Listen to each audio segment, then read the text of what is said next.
हमारी जरूरतों को, हमारी आवश्यकताओं को आपने पूरा किया। हम धन्यवाद देते हैं। आप भला हैं और भला करते और सिखाते हैं।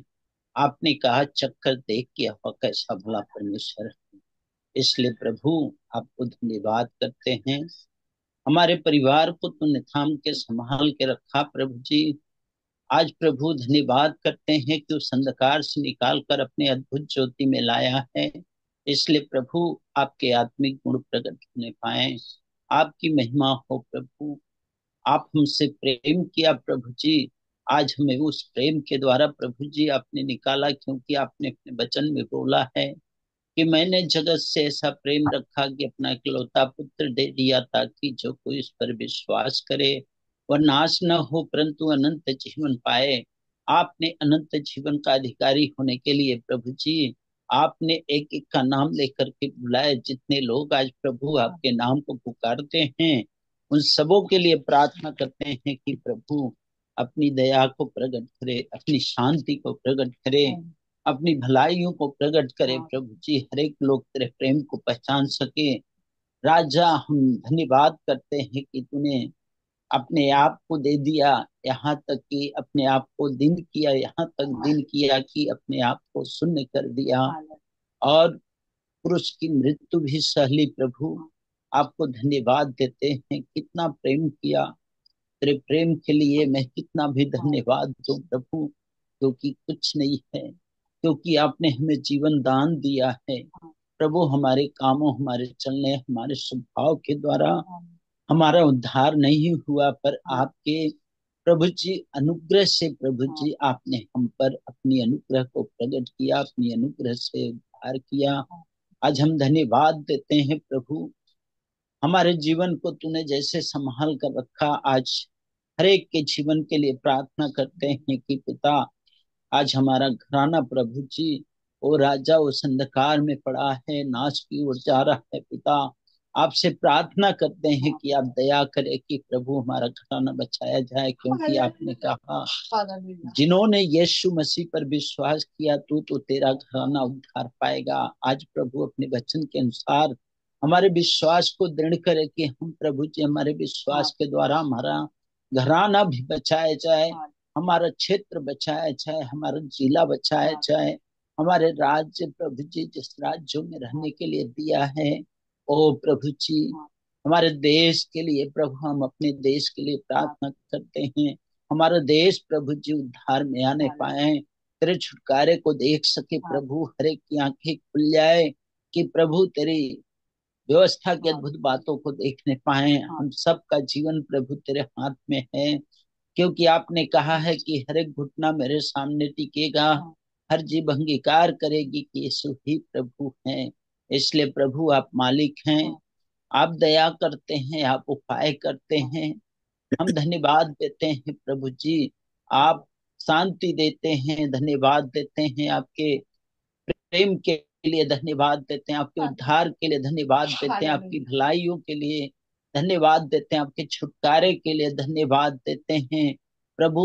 आपने कहा है कि जो मसीह यीशु में है उन पर दंड की आज्ञा नहीं हो राजा, इसलिए आपको धन्यवाद देते हैं। आपने कहा है जो हमारी परमेश्वर की आत्मा के चलाए चलते हैं वही परमेश्वर के पुत्र ठहरेंगे। इसलिए पवित्र आत्मा एक एक को कायल करें, आप संभाले, आप चलने की अगुवाई दे, आपकी अनुग्रह बना रहे। आप प्रभु जी हाथों को पकड़ करके चलने के लिए सिखाते हैं। आप हरेक पर दया करें प्रभु जी। आपका वचन कभी झूठा नहीं हो सकता है। हम झूठे हो सकते, लोग झूठे हो सकते हैं, इसलिए प्रभु अपने वचन को पूरा करने में आप सामर्थी हैं। इसलिए प्रभु आपने कहा है अंधों को आंख आपने दिया प्रभु, जो दृष्टि पाए प्रभु जी देखने पाए हैं। हम इस चीजों को प्रभु जी प्रकट रूप में देखा, इसलिए धन्यवाद देते हैं प्रभु, धन्यवाद करते हैं। ओ प्रभु जी आपने गूंगों को बोली दिया प्रभु, इसको भी मैंने प्रभु आपके वचन को पूरा होते देखा है, इसलिए आपको धन्यवाद देते हैं प्रभु जी। ओ राजा, आपने प्रभु जी बहरों को शब्द दिया, और ये भी हमने देखा प्रभु कि बहरे सुन रहे हैं प्रभु। ओ प्रभु, अंधे देख रहे हैं, गूंगे बोल रहे हैं, और बहरे सुन रहे हैं। प्रभु धन्यवाद देते हैं। कोढ़ियों को तूने शुद्ध किया प्रभु, आपको धन्यवाद देते हैं। कोढ़ी अपाहिजों को आपने चंगा किया प्रभु, चलने का बल दिया उनको, निर्बल घुटने को प्रभु जी बलवंत किया, इसलिए धन्यवाद देते हैं। ओ प्रभु जी, आपने मुर्दों को क्षण में चिलाया, इसलिए धन्यवाद देते हैं। प्रभु, आपने अद्भुत आश्चर्य कर्म किया है प्रभु जी, और आगे भी तू आप स्वयं करेगा प्रभु जी, एक एक के जीवन के लिए। प्रभु, हम प्रार्थना करते हैं कि सबके जीवन में अपने इस अद्भुत कार्यों को प्रकट करें, ताकि प्रभु लोग देख सके प्रभु। हम केवल नाम धराई न होने पाए पिताजी, केवल आपका नाम प्रभु जी रोशन होने पाए हर एक के जीवन में। आपका वचन कार्यकारी है प्रभु जी राजा, इसलिए हर एक के जीवन से आपका वचन कार्य करे। हर एक के जीवन में प्रभु पवित्र आत्मा आप अगुवाई दे चलने के लिए प्रभु। हम धन्यवाद देते हैं, क्योंकि आपने कहा है दिन की चौकी रात की पहरा करते रहते हैं प्रभु जी। नींद में रहते हैं तो भी आप हमारे साथ रह करके हमारी पहरा देते हैं। पग फटने से पहले आप मेरे इंतजार में बैठे रहते हैं प्रभु, आपको धन्यवाद देते हैं। आपने कहा है कि जब भी तू मुझे पुकारोगे तो मैं तेरी सुन लूंगा, संकटों में होकर मुझे पुकार तो मैं तुझे छुड़ाऊंगा, और तू मेरी महिमा करने पाएगा। आज हम प्रार्थना करते हैं प्रभु, आज बहुत से भाई लोग प्रभु जी संकटों में हैं, जो आपके नाम को लेकर के चल रहे हैं प्रभु जी। हम नहीं जानते कि कैसे चल रहे हैं, लेकिन हम चाहते हैं पिता परमेश्वर उनकी रक्षा करे, आप उन पर दया करे प्रभु जी। वो बचाए जाए, संभाले जाए, हरेक की सहायता करे प्रभु। और प्रभु तेरे आत्मिक गुण को अपने जीवन से प्रकट करने पाए प्रभु जी, ऐसी दया हम चाहते हैं। आप स्वयं प्रभु अगुवाई करे, लोगों को प्रभु जी गलत शिक्षा के पीछे से आप फिर लाए प्रभु जी। और राजा सही शिक्षा मिलने पाए, सही प्रभु जी प्रेम लोगों के अंदर ढाला जाए। जैसा आपने प्रेम किया, वैसे आपने कहा है कि जैसे मैंने प्रेम किया वैसे तुम भी अपने पड़ोसी से अपने समान प्रेम रखो। ऐसा हम प्रभु तेरे वचन को आदर देने पाए, ऐसी दया चाहते हैं प्रभु। धन्यवाद करते हैं आज के समय के लिए प्रभु जी। हमारे जीवन में तूने बड़ी बड़ी तबाहियों को रखा है, हमारे जीवन में अद्भुत काम किया प्रभु, हम आपको धन्यवाद देते हैं। हम जो देख नहीं सकते थे ऐसा चीज, ऐसा सोच नहीं सकते थे, ऐसा मेरे विचार में नहीं था, फिर भी प्रभु तूने उस कामों को करके दिखाया, इसलिए आपको धन्यवाद देते हैं। धन्यवाद देते हैं प्रभु इस प्रभु जी जूम मीटिंग के लिए। जितने लोग जूम मीटिंग में पाए जाते हैं उन सब के लिए प्रार्थना करते हैं कि प्रभु उन सब के अंदर तेरा प्रेम डाला जाए, और हर एक लोग प्रेमी ठहरने पाए प्रभु। आपस में जैसे तूने कहा है कि देह एक है, और हम बहुत से अंग हैं, बहुत से अंग मिल करके एक देह तैयार होती है। तो देह में बहुत से अंग हैं प्रभु, लेकिन प्रभु सब एक दूसरे के सहभागी हैं। ऐसे ही प्रभु हम आपसे प्रार्थना करते हैं, जितने लोग प्रभु आपके नाम को लेते हैं, पुकारते हैं, सब प्रभु जी एक दूसरे के साथ मिलकर कंधे से कंधा मिला करके आपके राज्य की बढ़ोतरी के लिए प्रभु आगे बढ़ने पाए, ऐसी दया चाहते हैं पिता। धन्यवाद देते हैं, आप प्रार्थनाओं को सुना है, इसलिए धन्यवाद देते हैं। आगे का समय आपके हाथ में देता हूँ, यीशु मसीह के नाम से इस प्रार्थना को चढ़ाते और मांग लेते हैं, सुन दया से ग्रहण करो। आमीन। हालेलुया, हालेलुया, हालेलुया, हालेलुया। होशन्ना, ओ शन्ना, होशन्ना। ओ शन्ना।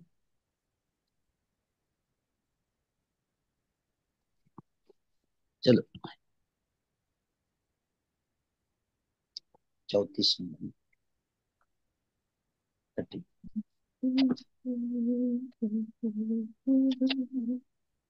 भजन करूं मैं, भजन करूं, प्रेम यीशु का मैं भजन करूं, भजन करूं, मैं भजन करूं। प्रेम यीशु का मैं भजन करूं, सामर्थी तुझे मैं भजन करूं, सतगुण तुझे मैं भजन करूं, सामर्थी तुझे मैं भजन करूं, सतगुण तुझे मैं भजन करूं, भजन करूं, मैं भजन करूं। प्रेम यीशु का मैं भजन करूं, भजन करूं, मैं भजन करूं। प्रेम यीशु का मैं भजन करूं, सरगम तुझे मैं भजन करूं, रक्षक तुझे मैं भजन करूं, सरयानी तुझे मैं भजन करूं, रक्षक तुझे मैं भजन करूं, भजन करूं, मैं भजन करूं। प्रेम यीशु का मैं भजन करूं, भजन करूं, मैं भजन करूं। प्रेम यीशु का मैं भजन करूं, आत्मा में होकर मैं भजन करूं, सच्चाई से मैं भजन करूं, आत्मा में होकर मैं भजन करूं, सच्चाई से मैं भजन करूं, भजन करूं, मैं भजन करूं। प्रेम यीशु का मैं भजन करूं, भजन करूं, मैं भजन करूं। प्रेम यीशु का मैं भजन करूं, पवित्र दिल से मैं भजन करूं, भक्ति के साथ मैं भजन करूं, पवित्र दिल से मैं भजन करूं, भक्ति के साथ मैं भजन करूं, भजन करूं, मैं भजन करूं। प्रेम यीशु का मैं भजन करूं, भजन करूं, मैं भजन करूं। प्रेम यीशु का मैं भजन करूं, दूतों के संग होकर भजन करूं, स्तुति बलि चढ़ा के भजन करूं, दूतों के संग होकर भजन करूं, स्तुति बलि चढ़ा के भजन करूं, भजन करूं, मैं भजन करूं। प्रेम यीशु का मैं भजन करूं, भजन करूं, मैं भजन करूं। प्रेम यीशु का मैं भजन करूं, प्रेम यीशु का मैं भजन करूं, प्रेम यीशु का मैं भजन करूं। हालेलुया, हालेलुया, हालेलुया, हालेलुया, होशन्ना, होशन्ना, होशन्ना। होशन्ना। 32 नंबर।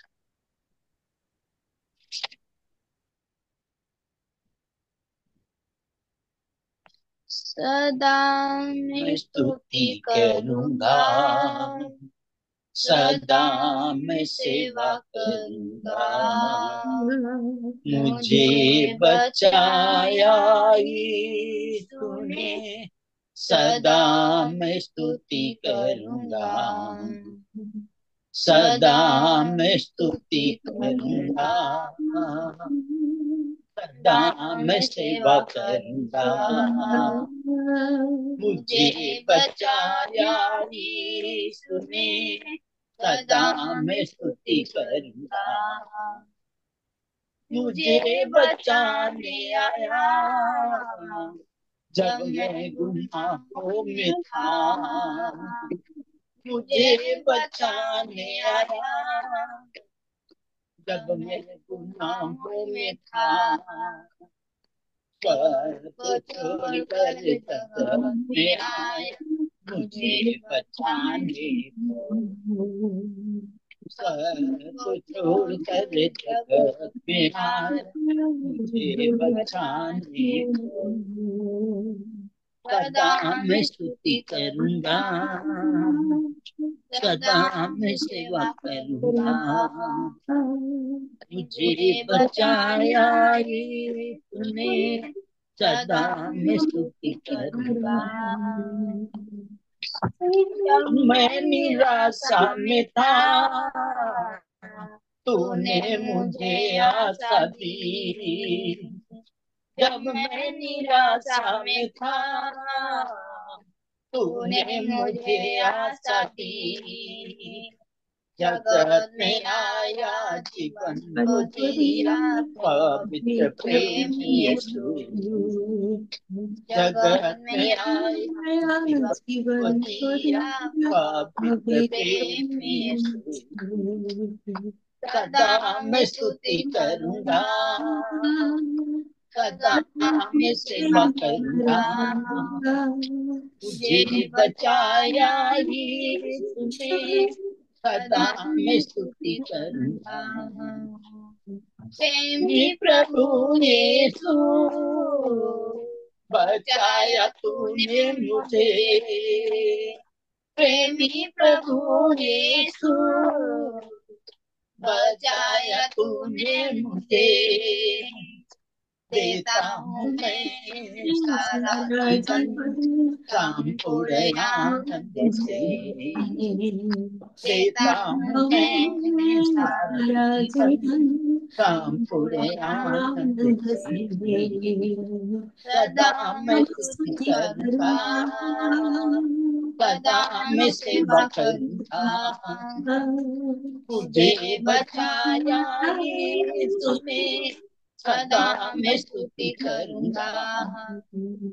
अनादि परमेश्वर, सामर्थ जीवन है तू।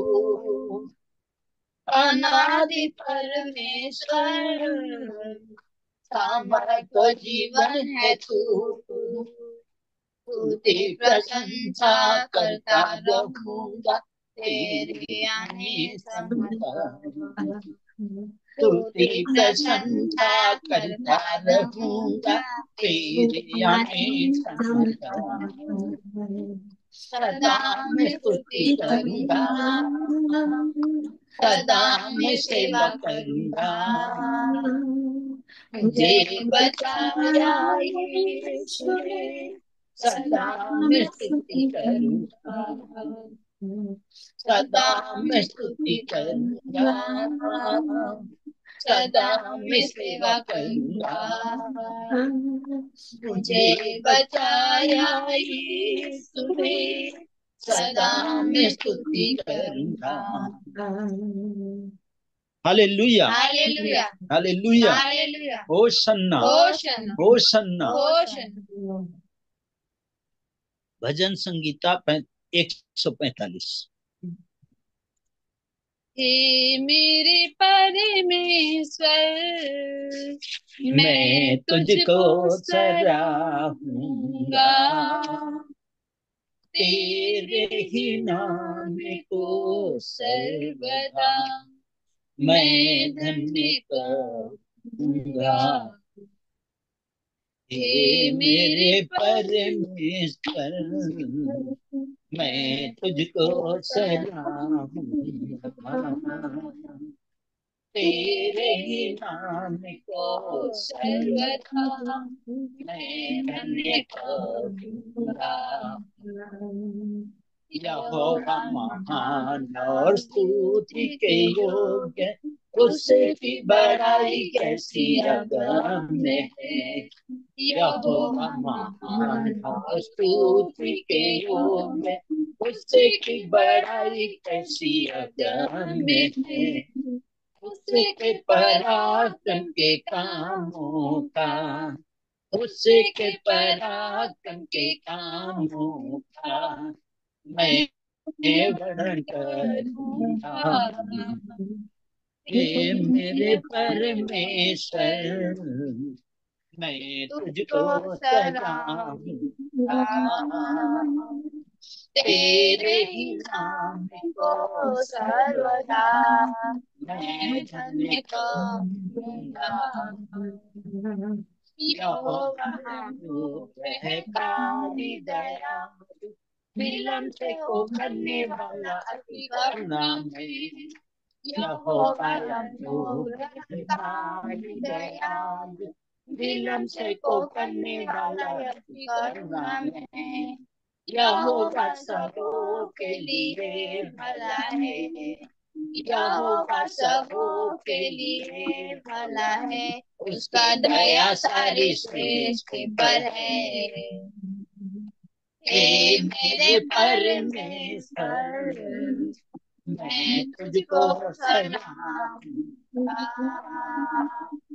तेरे ही नाम को सर्वदा मैं धन्य कहूंगा। तेरी सारी सृष्टि तेरा धन्यवाद करेगी, तेरे भक्त लोग तुझे धन्य कहा करेंगे। तेरी सारी सृष्टि तेरा धन्यवाद करेगी, तेरे भक्त लोग तुझे धन्य कहा करेंगे। तेरे राज्य की महिमा की चर्चा, तेरे पराक्रम के विषय में तो बातें करेंगे। हे मेरे परमेश्वर, मैं तुझको सलाहूंगा, तेरे ही नाम को सर्वदा मैं धन्य कहूंगा। यहोवा संभालता गिरते हुओं को, झुके हुओं को सीधा करता है। यहोवा संभालता गिरते हुओं को, झुके हुओं को सीधा करता है। तेरा राज्य है युग युग का, तेरा राज्य है युग युग का, तेरी प्रभुता बनी रहेगी। हे मेरे परमेश्वर, मैं तुझको सलाहूंगा, तेरे ही नाम को सर्वदा मैं धन्य कहूंगा। सबकी आंखें तेरी ओर लगी रहती, उनको आहार समय पर देता है। सबकी आंखें तेरी ओर लगी रहती है, उनको आहार समय पर देता है। तू अपनी मूर्ति खोल कर, तू अपनी मूर्ति खोल कर प्राणियों को प्रेरित करता है। हे मेरे परमेश्वर, मैं तुझको सलाहूंगा, तेरे ही नाम को सर्वदा मैं धन्य कहूंगा। यहोवा अपनी शब्दों में धर्मी, अपने सब कामों में करुणा में। यहोवा अपने शब्दों में धर्मी, अपने सब कामों में करुणा में। जितने यहोवा को पुकारते, जितने सच्चाई से पुकारते, उन सबों के निकट रहता है। हे मेरे परमेश्वर, मैं तुझको सलाहूंगा, तेरे ही नाम को सर्वदा मैं धन्य कहूंगा। और अपने डरवैयों की इच्छा पूरी करता है, तू उनकी दुहाई सुनकर उद्धार करता है। और अपने डरवैयों की इच्छा पूरी करता है, तू उनकी दुहाई सुनकर उद्धार करता है। यहोवा अपने सब प्रेमियों की, यहोवा अपने सब प्रेमियों की रक्षा करता है। हे मेरे परमेश्वर, मैं तुझको सलाम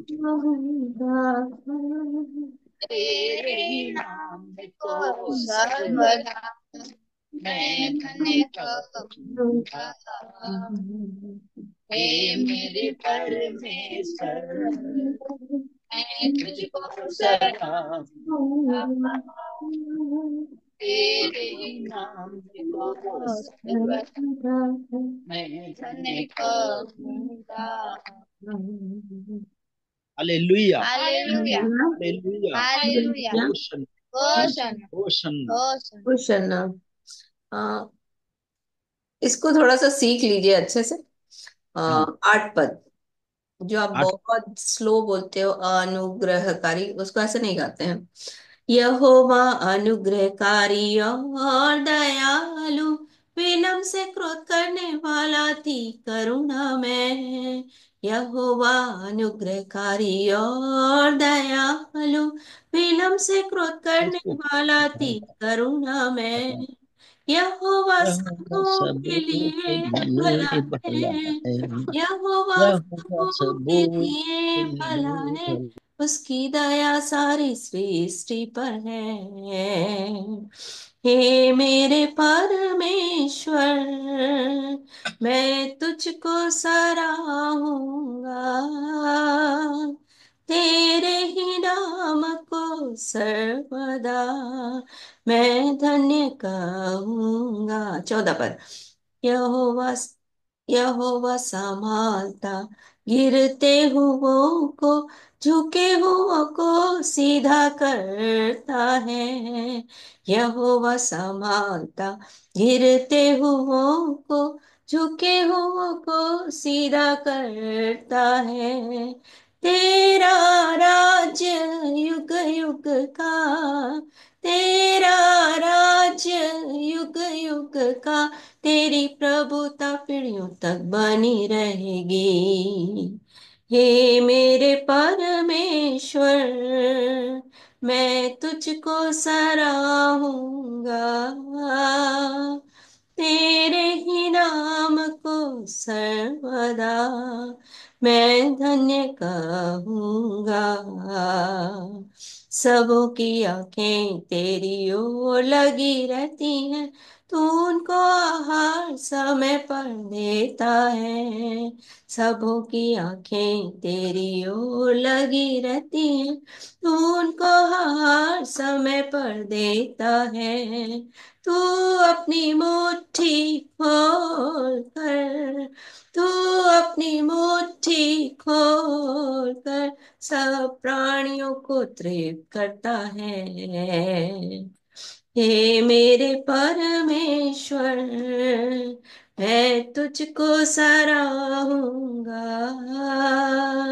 तेरे ही नाम को सर्वदा मैं धन्य कहूंगा।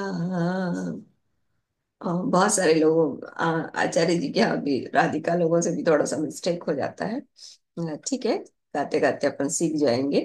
अभी अवसर होगा कि हम अपनी गवाहियों को दें, और यदि आप वचन बोलना चाहते हैं तो वचन बोल सकते हैं, और यदि आपके पास कोई प्रश्न है तो आप प्रश्न भी पूछ सकते हैं। अभी अवसर आप लोगों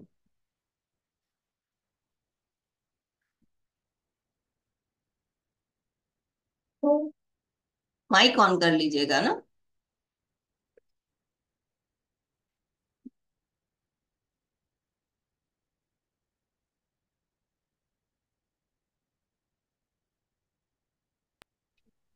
हेलो। हाँ हाँ, चंद्रिका भाई आ रही है आ आपकी गया। आवाज। हम्म। हे यहोवा के हे हे यहोवा यहोवा के के सब सेवको सब सेवको सेवकों, सुनो सुनो, तुम जो तुम जो रात रात को रात रात को यहोवा के यहोवा के भवन भवन में में खड़े रहते हो खड़े रहते हो, यहोवा को यहोवा को धन्य कहो। धन्य कहो। अपने हाथ पवित्र पवित्र स्थान में उठाकर यहोवा को यहोवा को धन्य कहो। धन्य कहो। यहोवा यहोवा जो आकाश और आकाश और पृथ्वी का करता करता है, वह वह सियोन में सिय्योन में से तुझे आशीष देवे। आशीष देवे। हालेलुया। हालेलुया। गवाही दें दीदी। हाँ हाँ दीजिए।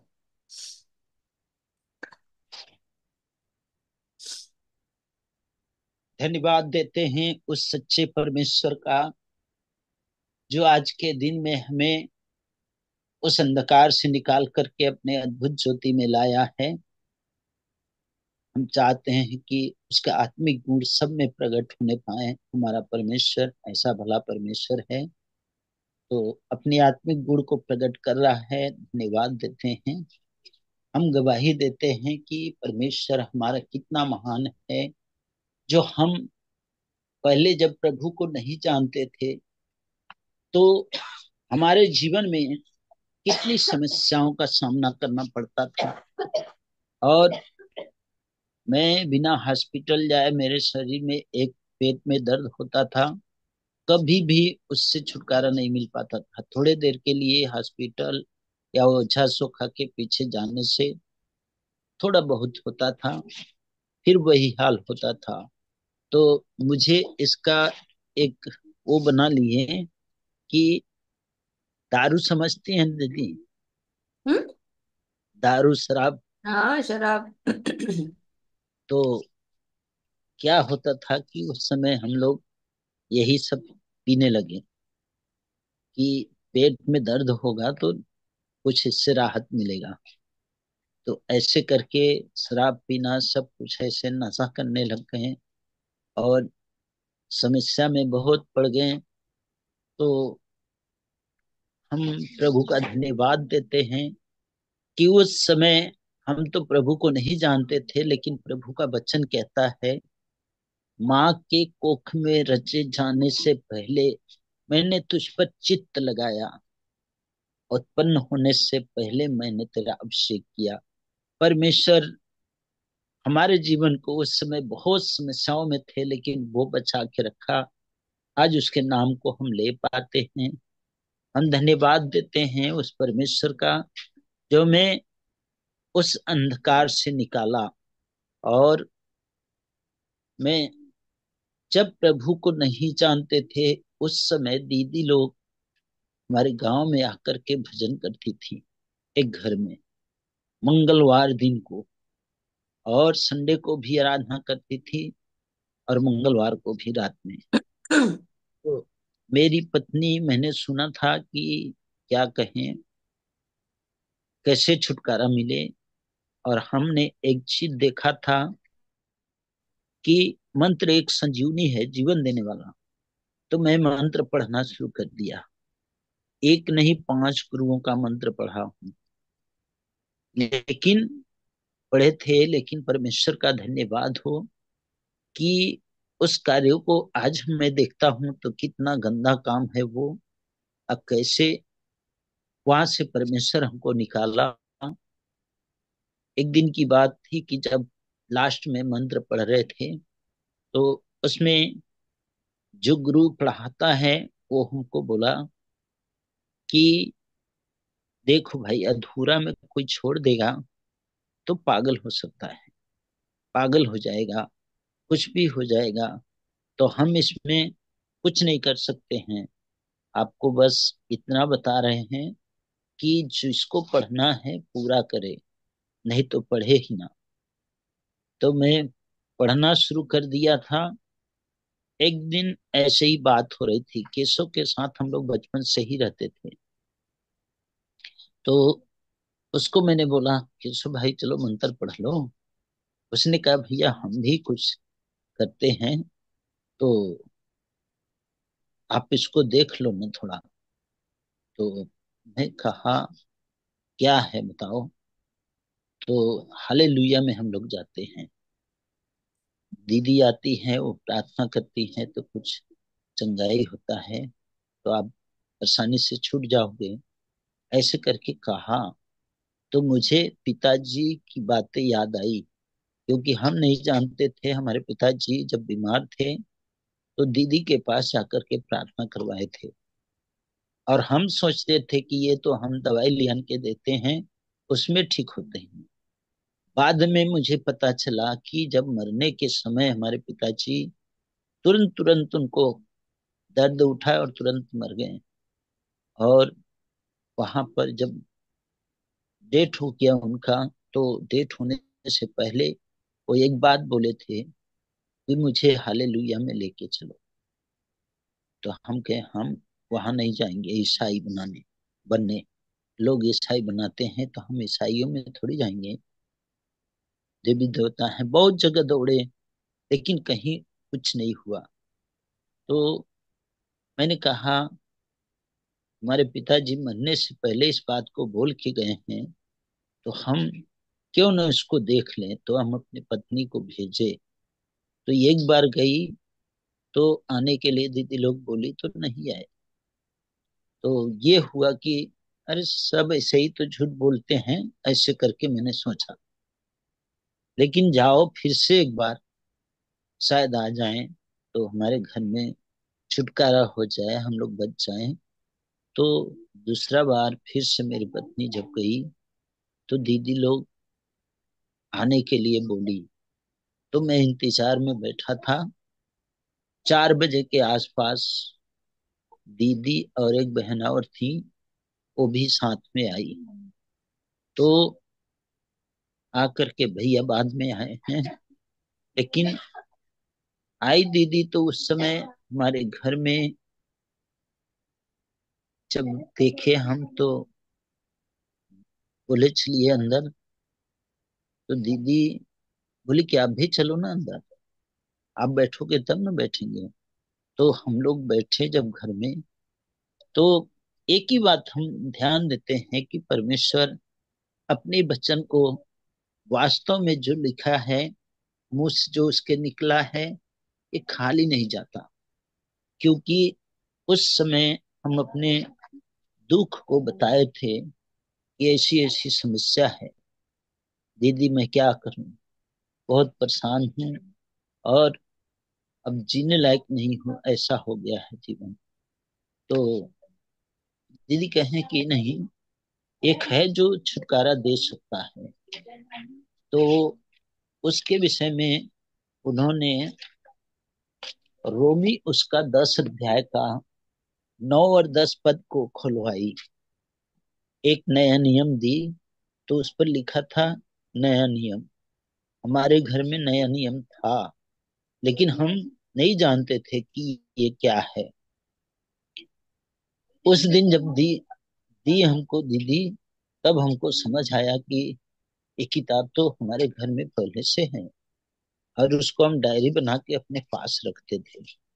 कुछ कुछ ऐसे करना हुआ तो दिखाने के लिए रखे रहते थे। तो मैं जानता हूं कि जहां परमेश्वर का वचन है, जरूर इस जगह में काम करता है। तो दीदी ने वचन खुलवा के हमसे पढ़वाई। लेकिन हम उस समय पढ़ने नहीं जानते थे, पढ़ नहीं पाते थे, इतना अटक अटक के पढ़े थे।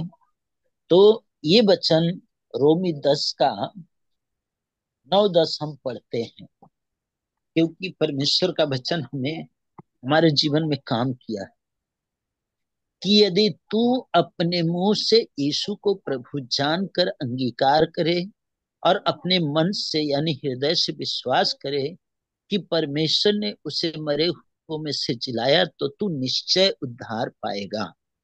आज प्रभु का धन्यवाद देते हैं। इसके बाद में उन्होंने 10 पद को भी पढ़वाई, क्योंकि धार्मिकता के लिए मन से हृदय से विश्वास किया जाता है और उद्धार के लिए मुंह से अंगीकार किया जाता है। तो इस बातों को दीदी ने समझाई। समझाने के बाद मेरे लिए, जब हम पढ़ रहे थे तो कुछ नहीं जानते थे, पढ़ ही नहीं पा रहे थे, फिर भी दीदी ने कहा हाँ आप तो अच्छा पढ़ने जानते हो, इसको अच्छे से पढ़ना। तो हम देखते हैं कि परमेश्वर का वचन हमारे जीवन में पहला वचन यही है जो आज भी मुझे याद है, ये वचन, और मेरे जीवन में काम किया। उसी वचन के द्वारा आज हम प्रभु के पास हैं, और हम जानते हैं कि प्रभु हमें कभी न छोड़ेगा न त्यागेगा, कभी भूल नहीं सकता है। हम भी अगर प्रभु में बने रहें तो मैं जानता हूं इस समस्या से मैं तुरंत प्रार्थना हुआ, अंगीकार करवाई, और मुझे हल्का लगा। जब हल्का लगा तो दीदी पूछी कैसा लगा, तो मैं बोला दीदी हल्का अभी तो लग रहा है, लेकिन मतलब पूरा ठीक नहीं है, लेकिन हल्का लगा है। तो बोली कि इतना जब हो गया तो आगे भी परमेश्वर काम करेगा। तो हम संगति में जाना शुरू किए, दीदी लोग चली गई एक नया नियम दे करके। तो संगति में संडे संडे को जाते थे, किसी संडे को नहीं जाते थे, क्योंकि काम भी करना था और घर परिवार चलाने के लिए अकेले थे। तो बच्चे हमारे 8 बच्चे हैं और 8 बच्चों को देखना पड़ता था। हम अकेले काम करते थे, अकेले घर में ही थे, बच्चे छोटे छोटे थे जब इसको मैंने जाना। तो काम मैं बहुत करता था कि मेरे परिवार में किसी तरह का वो न हो। तो मैंने एक दिन देखा कि जहां भी संगति होगा वहां जाएंगे हम। तो काम करके दिन भर आते थे, तो संगति में कोशिश करके जाने के लिए जाते थे। हाथ गोड़ धो करके खाना रहा तो खाए, नहीं तो ऐसे ही चले जाते थे। 8-9 बजे ऐसे 10 बजे ही बज जाता था। तो मैंने संगति में देखा हूँ साइकिल से जाते थे। उस समय प्रभु हमको ताकत देता था कि हम साइकिल से चले जाते थे। और एक रविचंद था वो, और केशव भाई भी साथ में थे, लेकिन उतना वो नहीं जाते थे। लेकिन हम दोनों लोग चले जाते थे। एक दिन हुआ कि दसौती हम गए और दीदी लोग उस समय नहीं गई। कुछ बातें लोग बोलने लगे, पूछने लगे कि ये ऐसे वैसे करते थे, ऐसे बोलते हैं वैसे बोलते हैं, ईसाई बनाने के लिए सब आ गए और ईसाई ये भी बन गए। तो मैंने बताया उनको अपने जीवन की गवाही कि परमेश्वर ने हमारे जीवन में क्या काम किया। ये देख लो, मैं जीवन भर दवाई कराते कराते, ओझा देवा कराते कराते थक गया, लेकिन मैं इससे नहीं छूटा। एक दिन प्रार्थना मेरे लिए हुआ, तुरंत प्रभु ने मुझे हल्का कर दिया। इसलिए मैं आज प्रभु के पीछे चलता हूँ, क्योंकि सच्चा परमेश्वर यही है। ऐसे गवाही दे करके और मन मन प्रार्थना करते थे कि ये बहस करेंगे, ज्यादा हमको शांति नहीं है। तो प्रभु आप हमारे अगुओं को भेज दे, हमारे भैया दीदी को भेज दे, ताकि यहाँ पर परमेश्वर तू अपने वचन को उनके द्वारा रख करके इनके मुंह को बंद करे। ऐसे मन से हम बोलते थे, तब तक दीदी लोग पहुंची गई। प्रभु का मैं धन्यवाद देता हूँ कि हमें प्रभु लज्जित नहीं होने दिया, और वहां खूब बातें हुई। और प्रभु का धन्यवाद हो कि उस जगह के लोग फिर प्रभु में आने लगे। तो ऐसे करके हम लोग शुरू में चले। तो मैं एक बार हम लोग गए थे छत्तीसगढ़। छत्तीसगढ़ में दीदी गई थी और स्कूटी से अपने, और केशव भाई मोटरसाइकिल से। तो 3 लोग हम लोग इस मोटरसाइकिल में बैठे थे, और स्कूटी में दीदी और नीलू दीदी साथ में थी। ये 2 जन थी। हम लोग 5 लोग गए। और जाने के बाद मैंने वहां देखा कि जब भजन हो रहा था, तो भजन होने के समय में एक गूंगा व्यक्ति वहां पर बैठा था, और उसी के बच्चों की पसनी हो रही थी। उसी में हम लोग गए थे कि चलो वहां पर कम से कम प्रभु का नाम जान ले लोग, और सुसमाचार हो जाएगा। इस बहाने से हम लोग पसनी के बहाने से गए थे। लेकिन शुरू में देखते थे कि प्रार्थना होता था, लोग उठ उठ चले जाते थे। फिर हम लोग जब दीदी कहीं की, क्या बताएं, लोग पूरा तरह से जान नहीं पाए, क्योंकि एक एक व्यक्ति गूंगा जो था 3 शब्द बोला था, यीशु यीशु यीशु। सारे लोग सुने थे, लेकिन उसका पिताजी आकर के उसको उठा के ले गया। आज भी वो गूंगा ही रह गया। तो बहुत से रुकावटें होती है। हम लोग जब नदी के पास गए, रसकंडा नदी के पास, वहां पर जब लौट रहे थे हम लोग, तो मुझे एक स्थान दिखाई दिया। दीदी हमको बोली थी कि ऐसे ऐसे करके प्रार्थना करना है। तो मैं देखा उसको, क्योंकि मैं मंत्र पढ़ा था तो इस विषय में कुछ कुछ जानते थे। तो मैंने दीदी को बोला कि दीदी ये देखिए स्थान है शैतान का उसके। तो दीदी तुरंत बोली जाओ आप बांध के आओ। मैंने एक फेरा घूम करके यीशु के नाम से उसको बांध के आए। फिर हम लोग साथ में उसके घर आए।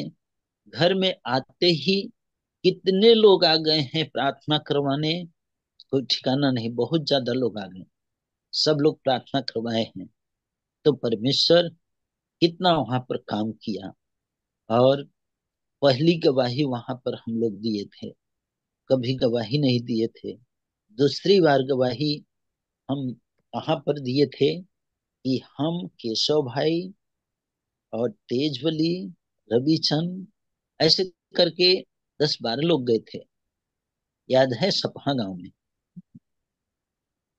तो वहां पर बहुत से लोग जुटे थे।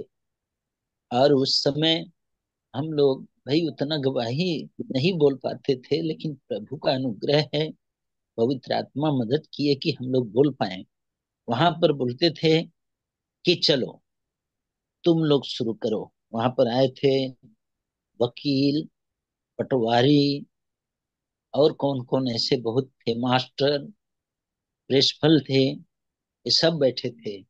और कुछ देर के बाद वो भी आ गए थे, सूरदास लोग, कुटिया में जो रहते थे, वो सब लोग आ गए। तो उन लोगों का इरादा था मारने का, लेकिन प्रभु का, लोग सोचे कि प्रभु आप बचाने वाले हैं, आप रक्षा करें। इतना हम लोग देखे, सब डंडा उंडा लेके आए थे, कुर्सी भी लेके आए थे, बैठ करके सुनने लगे, पूछने लगे कि तुम लोग क्यों यीशु को अपनाए हो, क्यों ईसाई बन गए हो। तो पहला बात हम ही से पूछने लगे। तो मैंने बोला कि देखिए हम भी हिंदू ही हैं, हिंदुस्तान में हैं तो हिंदू ही हैं, लेकिन ये जानते हैं कि देवी देवता जो पूजा करते थे उनका पूजा मैं नहीं करता हूँ, सीधा। तो उसने कहा क्यों नहीं करते हो, तुम हनुमान का नाम क्यों नहीं जपते। मैंने बोला हनुमान का नाम ना, हम इतना बड़ा हो गए उसके लिए बहुत उपवास भी किए हैं, लेकिन क्या हो गया, एक दिन हम खुदे पागल हो गए थे। तो उसने कहा गलत बोलते हो। हम कोई गलत नहीं, जो हमारे जीवन में हुआ है उसको बता रहे हैं। तो और बोले कि आप अगर हनुमान का नाम या शिव का या राम का नाम पुकारोगे तो जरूर काम होगा। हम कि आप लोग पुकार रहे हैं ना, ये देखिए ना। तो बहुत से बातें ऐसे करके सब लोग पूछे, सबसे पूछे, दीदी से पूछे। तो दीदी बोली, लेकिन वो अपने हट पर थे, तो अपनी ही बातों में वो लोग फंस गए। लास्ट में क्या फंस गए, उन्होंने, दीदी केवल हिंदी बोलती थी, वो लोग इंग्लिश से कहीं कहीं मार देते थे। तो इंग्लिश बोलने लगे। तो जब वो लोग पूछे कि तुम ईसाई धर्म यहाँ प्रचार करने आई हो और विदेशी धर्म को लेके आई हो, दीदी कहें विदेशी, अंग्रेजी, ये सब क्या है, आप लोग बोल रहे हो तो क्या आप विदेश के नहीं हो। तो अपनी बातों में वो फंस गए। दूसरी बात बोले कि ये कुर्ता कमीज जो पहन के आई हो ना, ये हमारे देश का नहीं है। तो बगल में एक लड़की, वो भी पहन के खड़ी थी। तो तुरंत दीदी बोली ये कहाँ की बेटी है, किसकी बेटी है। एक जन बोला मेरी बेटी है। तो बोलो ना ये कुर्ता कमीज क्यों पहनी है। तो ये विदेशी हो सकती है तो हम भी विदेशी हो सकते हैं, अगर ये हिंदुस्तानी है तो हम क्यों नहीं है। ऐसे करके वो फंस गए अपनी ही बातों में। लास्ट में बहुत कुछ हुआ, और लास्ट में एक भजन हुआ उसी समय। अंधा वो सूरदास था, उठ के चल दिया। तो हम जानते हैं कि परमेश्वर ने कितना बड़ा काम किया। आज प्रभु का धन्यवाद हो कि उस मूल मंत्र को आज हम जान गए। मंत्र हम पढ़े जरूर थे, लेकिन वास्तव में जो मंत्र हमें मिलना था वो मंत्र वास्तव में मिला। आज हम प्रभु का धन्यवाद करते हैं कि जिस स्थान पर अभी हम बैठे हैं, ये स्थान भी मेरे भाइयों के घर घर था यहाँ। तो मैं दीदी से बोलता था, दीदी प्रार्थना कीजिए, हम लोगों को घर ही इतना है, 2 रूम था बस, उसी में रहते थे। और किसी तरह से ऐसे प्रार्थना कीजिए कि ये हमारा है, ये हटा दें। तो लड़ाई झगड़ा कर नहीं पाएंगे। तो दीदी लोग प्रार्थना की, हम भी प्रार्थना किए, और प्रभु का अनुग्रह है कि इस जगह को खाली कर दिए। इसको जब बनाए तो बनाने के समय नींव खोदने लगे तो हमारे बड़े पिताजी बिगड़ गए। उन्होंने कहा तुम घर ऐसे नहीं बना सकते हो। हम के हमारा हिस्सा है, मैं गली छोड़ करके बना रहा हूँ, कौन रोकने वाला, हम अपनी मर्जी से बना सकता हूँ। जो बुनियाद खोदे थे उसका नींव डालने के लिए उसी समय पुलिस और ये सब आ गए। तो मुझे देखिए डर लगा कि अभी पुलिस पकड़ के ले जाएगी हमको, हमारा सब कुछ इधर उधर हो जाएगा। तो मैं अपने मन मन सोच रहा था, और प्रभु से बैठकर कोने में ऐसे रो रहे थे कि प्रभु आप बचा लीजिए, इस सब कामों से हमको छुटकारा दीजिए, और कोई हमको न पकड़ने पाए, कोई हमको इधर उधर न करने पाए। ऐसे करके प्रार्थना कर रहे थे। तब परमेश्वर ने एक वचन दिया उसी समय। बहुत निराश थे हम, बहुत ऐसा लगता था कि मेरे जीवन में कोई बल ताकत नहीं रह गया। तो परमेश्वर ने एक वचन दिया, फिलिप्पी उसका 1 अध्याय 28 पद।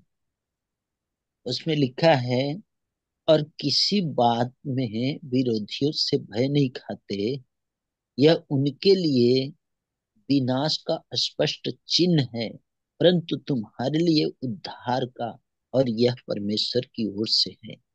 जब ये वचन मिला तो मैं खोल करके प्रभु का वचन पढ़, इस बात को जब पढ़े, हमारे अंदर से डर और जो भी कमजोरी लगती थी कैसे चली गई, हमको खुद नहीं पता। एकदम आनंद के साथ उठ के खड़े हुए, और जब बाहर जाके देख रहे हैं तो सब लोग चले गए। तो मैं प्रभु का धन्यवाद करता हूँ कि मेरे जीवन में परमेश्वर ने बहुत से काम किए, और जो वचन कहता है वचन के अनुसार मैंने देखा कि सपहा गांव में एक अंधा था, उसकी आंखें खुल गई, और वो पहचानने लगा लोगों को, अपने माता पिता को। कभी आंख से तो देखा नहीं था, आवाज से पहचानता था, लेकिन वो जब उसकी आंखें खुल गई तो अपने पिताजी के पास या माँ के पास से गया। तो वहां पर मैंने देखा कि अंधे भी देखे, और उसी सपहा गांव में एक बहरे का कान खुला था। उसके कान में आवाज नहीं जाती थी, उसका भी कान खुला। तो अपने वचन को परमेश्वर ने भेजकर, कितना महान परमेश्वर है कि चंगा करता है, अपने वचन को भेजकर हम सबको अंधकार से निकालता है, हियाव देता है, बल देता है। जब वहां पर सब लोग, उस भीड़ में हम लोग थे, तो जब लोग चल गए, जब जवाब सबको मिल गया, तो कोई उत्तर नहीं दे पाए, तो ठहरे नहीं, एक एक करके निकलते गए। उस समय एक भजन शुरू हो गया वहीं पर, सेनाओं का यहोवा हमारे संग संग है, याकूब का परमेश्वर हमारा ऊंचा गढ़ है। तो परमेश्वर वास्तव में हमारा परमेश्वर है, ऊंचा करने वाला। जैसे वचन में लिखा है कि तू अब नीचे का नहीं परंतु ऊपर ही का होगा। वचन में लिखा है इस बात को कि तू पूछ नहीं परंतु सिर ही ठहरेगा, नीचे का नहीं ऊपर ही का होगा। तो हमें ऊंचा करने वाला परमेश्वर है, और अपनी समझ के अनुसार अगर ना चले तो परमेश्वर कभी लज्जित नहीं होने देगा। और इसके बाद है, दीदी के साथ हम लोग कहीं भी जाते थे, और ऐसे एक दिन याद है हमको कि हम लोग तीन, दो भाई थे, नहीं तीन भाई थे और दीदी थी। हम लोग चार लोग गए थे कोटिया बेतरिया में। और वहां पर जब हम लोग चल रहे थे तो ऐसे कीचड़ में फंस गए, पानी बरसात का समय था कि चप्पल इतना भारी हो गया दीदी को। तो हम लोग देखे हैं उस चीज को, कितने दुख उठा करके प्रभु के राज्य सुसमाचार को फैलाने में कोशिश की है। हम लोगों का सब कानों कीचड़ सब हो गया था, हाथ में जूता चप्पल लेकर के हम लोग वहां तक गए हैं। तो मैं जानता हूँ कि मेरा परमेश्वर अद्भुत काम करता है। हम अपने घर में भी देखें कि हमारे घर में एक व्यक्ति को टांग कर लाए थे, वो औरत आज भी जिंदा है। और उसको ऐसे लाए थे जैसे मुर्दा लाश लेकर के। और मैं जब उसके लिए प्रार्थना के लिए, उसकी बेटी हमारे यहाँ भजन में आती थी तो कहने लगी भैया मम्मी, भैया मम्मी न बोलती थी। तो मेरा हाथ पकड़ के खींच करके ले गई। जब मैंने देखा तो हमको कोई चीज वो नहीं हुआ। मैंने कहा इसको उठा के ले आओ। तो उसको 6 आदमी उठा करके टांग के ले आए थे और ले आकर के सुता दिए, इसे लिटा दिए। लिटाने के बाद तो मैं कहा, मेरे मन में आया कि इसको पानी प्रार्थना करके पिलाते थे हम लोग, तो प्रार्थना करके पानी पिला दें। तो मैंने सोचा नहीं प्रभु, हम ऐसा नहीं करेंगे। हम केवल आपसे प्रार्थना कर रहे हैं, आप चंगा कीजिए, आप इसको जिलाइए। आपका वचन कहा है कि मृत्यु को क्षण में जिलाता है। आप इस काम को कीजिए आज। इस बात को कह करके मैंने घुटना टेका और मैं कुछ बोल नहीं रहा था, आंख से आंसू निकल रही थी। और मैं देखा उसके जीवन को कि परमेश्वर कितना महान है। कि जब मेरे आंख से आंसू निकल रही थी तो प्रभु ने कहा मत डर, इसको बोल कि यीशु के नाम से उठ करके बैठ जाए। तो मैं फिर से उठा और उसको बोला यीशु के नाम से उठकर बैठ। उसकी आंख खुली और तुरंत वो चंगी हो गई, उठ करके बैठी। सब लोगों के सामने, उसके घर के बहुत से लोग आए थे, इस काम को देखे कि परमेश्वर ने कितना महान है कि वहां पर ऐसा काम किया कि सारे लोग यीशु के नाम को स्वीकार किए। उसके घर के सारे लोग जो थे घुटना टेके और सब लोग प्रार्थना किए, अंगीकार किए। तो मैं जानता हूं कि परमेश्वर कहीं पर लज्जित नहीं होने देता है। कहीं पर हम अपने जीवन से कुछ इधर उधर हो जाते हैं, वो अलग बात है, लेकिन परमेश्वर नहीं छोड़ता है। उसने कहा कि मैं तुझे मत डर क्योंकि मैं तेरे संग हूँ, इधर उधर मत ताक क्योंकि मैं तेरा परमेश्वर हूँ। मैं तुझे दृढ़ करूंगा, तेरी सहायता करूंगा, धर्मे दाहिने हाथ से तुझे संभाले रहूंगा। तो आज हमको लगता है कि प्रभु इतना काम किया, मुर्दों में से जिलाया। एक को नहीं, हम तीन चार लोगों को ऐसे मुर्दों में से जीते हुए देखा हूँ। और आज वो लोग जिंदा हैं, लेकिन प्रभु के पास नहीं है। तो हमको दुख होता है कि देखो प्रभु को इतना इनके जीवन में काम किया कि मुर्दों में से निकाला, फिर भी ये प्रभु को छोड़ दिए। तो आज कहीं कहीं जब प्रार्थना करते हैं चंगाई नहीं होती है तो हमको लगता है प्रभु जाने, बाकी हम जोर तो लगा करके क्या कर सकते हैं। तो इतना हम जानते हैं कि परमेश्वर जहाँ काम करना है वहाँ करता ही है, उसको कोई रोक ही नहीं सकता। हमारे यहाँ एक औरत पूरी तरह से जहर खा के मर गई थी। और उसका, राम सजीवन को जानती है ना? हाँ, उसका भाभी। तो उसके लिए सब 12 बजे रात को ये लोग पार्टी उठी करके आए। तो राम सजीवन भी पिया था दारू और सब रो रहे थे, चिल्ला रहे थे। तो उतना टाइम उमेश भी आया। एक साथ काम करते थे। तो उमेश को हमने देखने के लिए उठा, तो देखे तो उसका राम सजीवन का पिताजी बाहर में रो रहे थे, चिल्ला रहे थे कि हमारी बहू मर गई, बचा लो बचा लो। तो हमारे बगल में हमारे भाई हैं, ये गए तो अपना आग में क्या क्या नमक उमक सरसों सरसों मिर्चा सुलगा के, मिर्चा जला के उसके मुंह में रखे, तो भी कुछ नहीं हुआ। और हम बाहर आंगन में खड़ा हैं, हम अंदर नहीं गए। और राम सजीवन गोदी में लेकर उसको बैठा था। तो हमारे पास आए, बाबू हो भैया हो, गोड़े गिरे थी, हम लोग बहू की बचा ले। हम के देखा भैया हम नहीं बचा सकी, करी है तब प्रभु काम करी है। अब प्रभु तोरे घरे में बहुत काम करेवा ना, तो भाई पर विश्वास करब तो हम प्रार्थना कर सकीला, बाकी काम प्रभु का है। हम नहीं कर सकते हैं कि ये जिएगी कि मरेगी, क्या हम नहीं बोल सकते। लेकिन उसी समय प्रभु हमको दिखाने लगा कि ये जहर खाई है। तो मैं बोल नहीं पाया, क्यों नहीं बोला कि जब तक ये जिंदा नहीं होगी तो हम गवाह बन जाएंगे और सबको जेल में जाना पड़ेगा। हम अगर बोलेंगे तो कह देंगे कि ये तो कह रहा था कि जहर खाई है।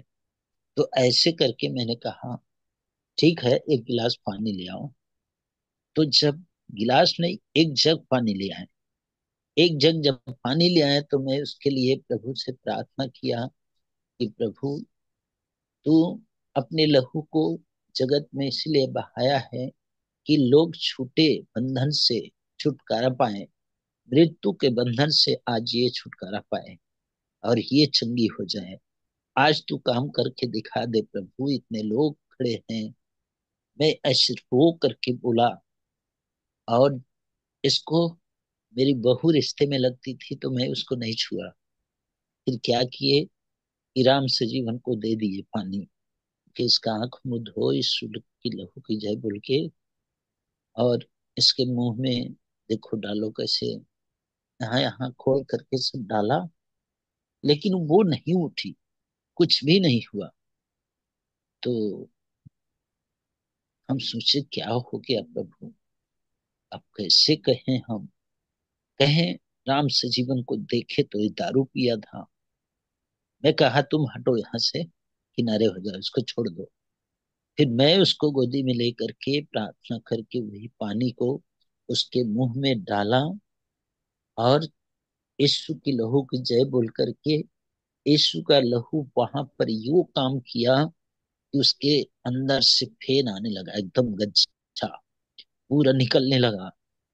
तब मुझे बोलने का हिया मिला। मैंने बोला कि ये जहर आप लोग दिए हो या ये खाई है, दो में एक बात है। तो तुरंत वहां पर लोग कहने लगे नहीं नहीं नहीं, हम लोग कुछ नहीं किए हैं। तो वो जान के जहर खाई थी। लेकिन परमेश्वर का धन्यवाद हो कि वो तुरंत जिंदा हो गई। और उसको हॉस्पिटल हम कहीं ले जाओ, इसके अंदर पाउजन जो है तो पाटर लुटर लगा दोगे तो कुछ ठीक हो जाएगी, आप टेंशन मत करो, अब कुछ नहीं होगा। लेकिन ये जहर खाई थी। तो हॉस्पिटल पहुंचते पहुंचते वो बोलने लगी, मेरा परमेश्वर इतना अद्भुत काम किया है, आज हम उसकी बातों को बोलते रहे तो समय कम पड़ जाएगा, इतना काम किया है। इसलिए हम प्रभु का धन्यवाद देते हैं। आज हमारे जीवन को भी उसने संभाला है, हम मर नहीं गए, मिट नहीं गए। ये परमेश्वर की महान करुणा का फल है कि जो आज हम बोल रहे हैं। हालेलुया। हालेलुया, होशाना। प्रभु का धन्यवाद हो। आ, अद्भुत काम हुआ है प्रभु का। ये तो मैंने, मुझे जब बोलते हैं तो मुझे याद आ जाता है कि पूरा कैसे प्रभु ने काम किया, कैसे प्रभु ने अंधे की आंख खोली, कैसे मैंने यूहन्ना 9 अध्याय देख करके मिट्टी में, पानी में मिट्टी साना आंख में लगाया और उसको बोला जा धो लो, और फिर उसकी आंखें खुल गई और वो आज भी देखता है। और सचमुच में कैसे कीचड़ में हम लोग चलते थे और सही बात है, बहुत कीचड़ में चले। कैसे गांव में बैठ करके रात रात भर हम लोग भजन करते थे। और भैया लोग पूरा टाइम मेरे साथ चलते थे, केशव, चंद्रिका भाई, रविचंद। तो अद्भुत था वो समय। और हमने अपना जवानी अच्छे समय में अच्छा काम में बिताया है, ये सबसे बड़ी बात है। सही बात है। लोग बुढ़ापा में प्रभु की सेवा करते हैं, हम लोग जवानी में प्रभु की सेवा करके बैठे हैं। तो प्रभु का धन्यवाद हो।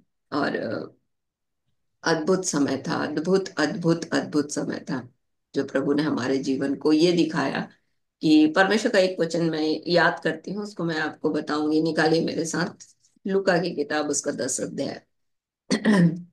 लूका की किताब, उसका 10 अध्याय।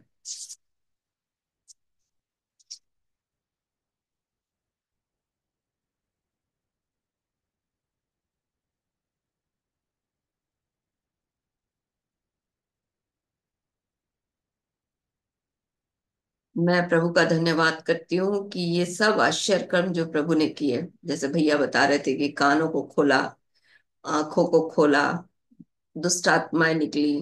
तो जब 70 चेले जो थे यीशु मसीह के आ गए, 10 अध्याय का 17 पद से जब आप पढ़ोगे, लूका की किताब उसका 10 अध्याय 17 पद से, तो जब चेले आकर यीशु मसीह से कहने लगे कि दुष्ट आत्माएं तेरे तेरे नाम से हमारे वश में है, तो प्रभु बोला कि इससे आनंदित मत हो, है ना।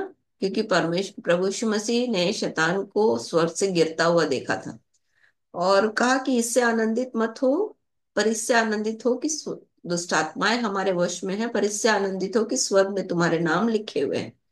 और 21 पद से जब आप पढ़ोगे तो वहां पर प्रभु यीशु मसीह बहुत आनंदित हुए, है ना। पवित्र आत्मा से भर गए और आनंद से भर गए। तो जो हम लोगों ने सेवा की है उसमें प्रभु आनंदित हुए हैं।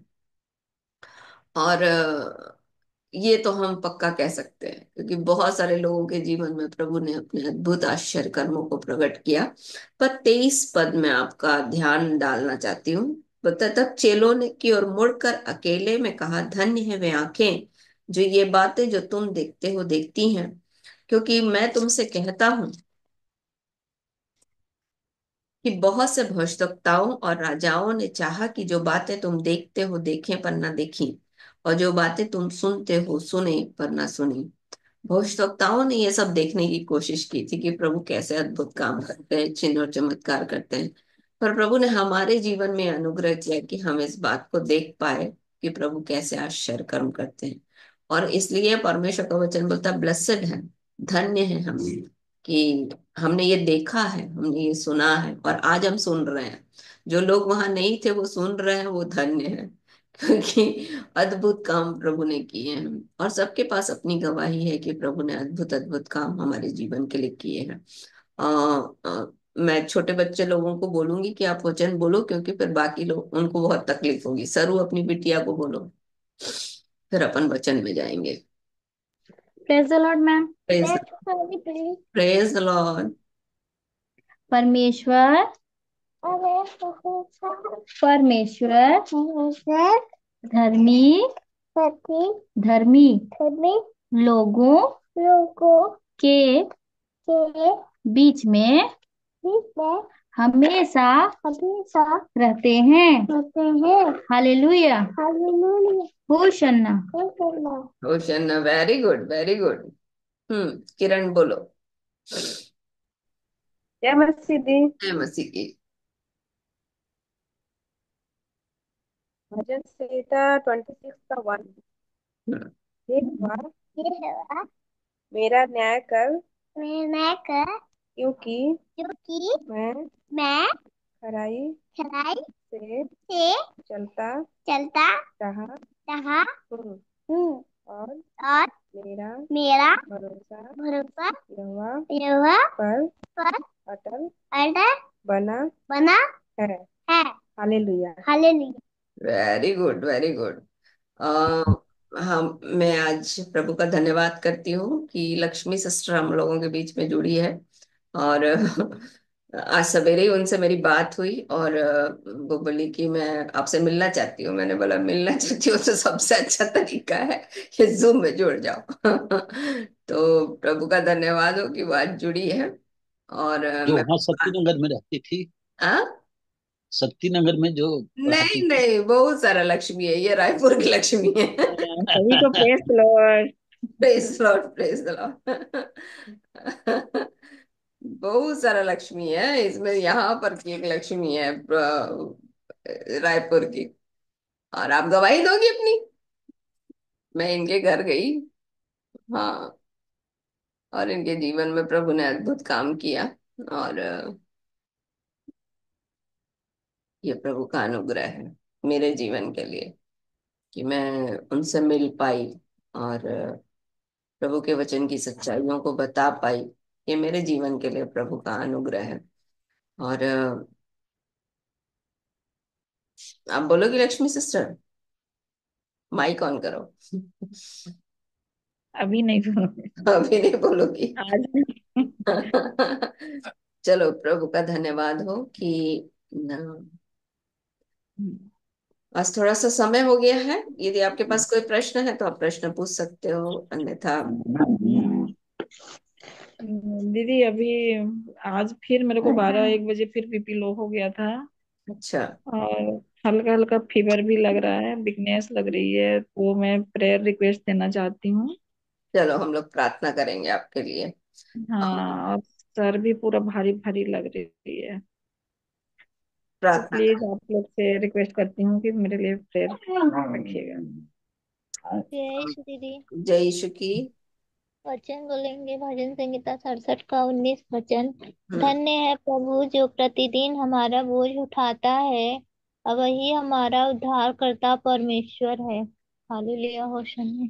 हालेलुया। प्रभु का धन्यवाद हो कि हम, जैसे अभी इसने पढ़ा वचन, भजन संहिता उसका 68 अध्याय 19 और 20 वचन। भजन संहिता उसका 68 अध्याय 19 और 20 वचन। भजन संहिता 68, साम 68, 19-20। वहां पर बोलता है, धन्य है प्रभु जो प्रतिदिन हमारा बोझ उठाता है, वही हमारे लिए उद्धार करता परमेश्वर है। यहोवा प्रभु मृत्यु से भी बचाता है। तो बचाने वाला, वही हमारा बचाने वाला परमेश्वर है। यहोवा प्रभु मृत्यु से भी बचाता है। तो आपका बोझ उठाने के लिए परमेश्वर है, इसलिए हमारे जीवन के हर एक भाग को प्रभु के ऊपर सौंप देना है। जैसे कि हमारे जीवन की जो भी समस्याएं आ रही हैं, चाहे बीमारी हो, चाहे पारिवारिक संबंध की कोई समस्या हो, चाहे जो भी आपको लगता हो कि आपके जीवन में अच्छा नहीं हो रहा है ना, उन सब बातों को किसके हाथ में सौंप देना है? परमेश्वर के हाथ में सौंप देना है। एक बात मैंने सीखी है, जो अपने जीवन में मैंने होते देखी है।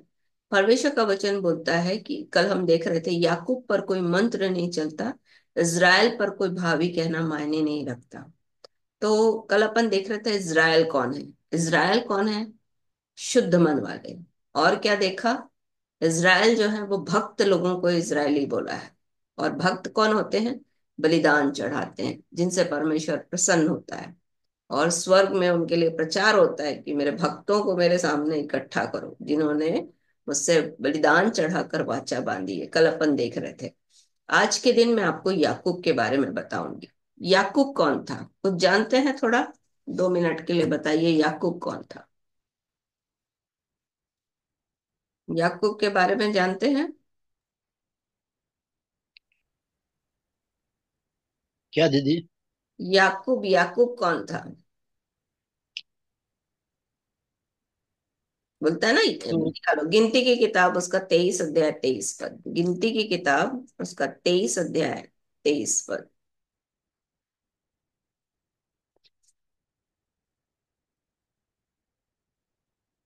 गिनती 23-23। दीदी पढ़ूं? हम्म। निश्चित कोई मंत्र याकूब पर नहीं चल सकता, और इज़राइल पर भावी कहना कोई अर्थ नहीं रखता, परंतु याकूब और इज़राइल के विषय में अब यह कहा जाएगा कि ईश्वर ने क्या ही विचित्र काम किया है। मतलब लोग देखकर कहेंगे कि बाप रे, इन लोगों को तो कोई असर ही नहीं होता है। इतना परमेश्वर इनके जीवन में काम कर रहा है कि बाहरी कोई भी शक्तियां इनके जीवन में प्रभावित ही नहीं कर सकती इनको। लोग देखकर आश्चर्य करेंगे। और ये मैंने अपने जीवन में देखा है। तो क्या बोल रहा है, निश्चय कोई याकूब पर, कोई मंत्र याकूब पर नहीं चलेगा। तो मंत्र किस पर नहीं चलता, याकूब पर नहीं चलता। भावी कहना मतलब तेरा ये हो जाए, तेरा वो हो जाए। कोई जैसा बोलता है, लड़ाई करते हैं तो बोलते हैं ना, अरे तेरा ये हो जाए, तेरा वो हो जाए, तो बोलता है वो अर्थ ही नहीं रखता। किसके लिए, इज़राइल पर। क्यों इज़राइल पर, क्योंकि वो स्तुति करते हैं, है ना। कल अपन देख रहे थे, स्तुति रूपी बलिदान उन होठों का फल जो उसके नाम का अंगीकार करते हैं सर्वदा चढ़ाया करें। तो जब हम प्रभु यीशु मसीह और परमेश्वर के नामों को लेते हैं ना, नामों को उच्चारते हैं, तो फिर कोई भी भावी कहना हमारे जीवन में मायने नहीं रखता। कोई कुछ भी कह दे, हम पर कोई असर नहीं होगा। पर याकूब के लिए क्या बोल रहा है, कोई मंत्र नहीं चलेगा। तो याकूब कौन था जिसके ऊपर कोई मंत्र नहीं चलता, कुछ पता है? जय जय हाँ, श्री दीदी। जय यीशु की बताओ। मेरे सोच से यही कह रहा है कि याकूब मतलब हम लोग जो मसीही लोग हैं, तो उनके लिए कि याकूब पर कोई मंत्र नहीं चल सकता, यानी हम लोग पर कोई मंत्र जादू टोना, कोई बददुआ शराप नहीं चल सकता। मेरी सोच के हिसाब तो यही है दीदी। और कौन जानता है याकूब के बारे में, बताओ। याकूब, याकूब को ही दूसरा नाम बोला है इसराइल ना। हम्म। ये तो इसराइल तो याकूब शुद्ध मत। इसाक का पुत्र था। और उसने, जब वो अपने भाई से मिलने जा रहा था, तब वो उसका मलयुद्ध हुआ था। तो उसको याकूब के, जब उसने, मतलब मैं बता रही हूँ कि जब वो लड़ाई कर रहा था, तो जब उसका मलयुद्ध हो गया था। और जब मलयुद्ध, कैसे बताऊं मैम, तो जब खत्म हो गया था, तो जब वो नहीं जीत पाए याकूब से, तब उसने बोला कि मुझे जाने दे स्वर्गदूत को। स्वर्गदूत ने कहा कि मुझे जाने दे, तो उसने बोला नहीं, मैं नहीं जाने दूंगा जब तक कि तू मुझे आशीष नहीं देगा। क्या नाम है, ऐसे पूछा। तो उसने उसको बोला कि आज के बाद तेरा नाम याकूब नहीं रहेगा, इज़राइल रहेगा। मैं ये हम्म। कहना चाह रही हम्म। कहानी उसने बहुत अच्छी बता दी। इज़राइल, इज़राइल से पहले याकूब था, है ना। और याकूब ने जो जो किया, अगर आप और मैं उसके हिसाब से करेंगे तो हमारे ऊपर कोई मंत्र काम नहीं करेगा। तो याकूब की सबसे अच्छी क्वालिटी थी कि वो, उसके बारे में एक अच्छा भाग लिखा है कि वो सीधा था। क्या था, सीधा। सीता। हम्म। मतलब उसको कुछ टेढ़ा बेड़ा करना नहीं आता था, है ना। तो जब आप और मैं सिधाई से चलते हैं, इसी को बोलता है, अगर आज भजन संहिता में पढ़ोगे, तो इतिहास में पढ़ोगे, तो बोलता है सीधाई से परमेश्वर प्रसन्न होता है। सीधे लोगों से परमेश्वर, सीधे लोगों पर अपने भेद प्रकट करता है, परमेश्वर का वचन बोलता है, भजन संहिता उसका 25 अध्याय। तो याकूब की क्वालिटी थी कि वो सीधा था। निकालो 25 अध्याय, उत्पत्ति की किताब उसका 25 अध्याय, 27 पद पढ़ेंगे।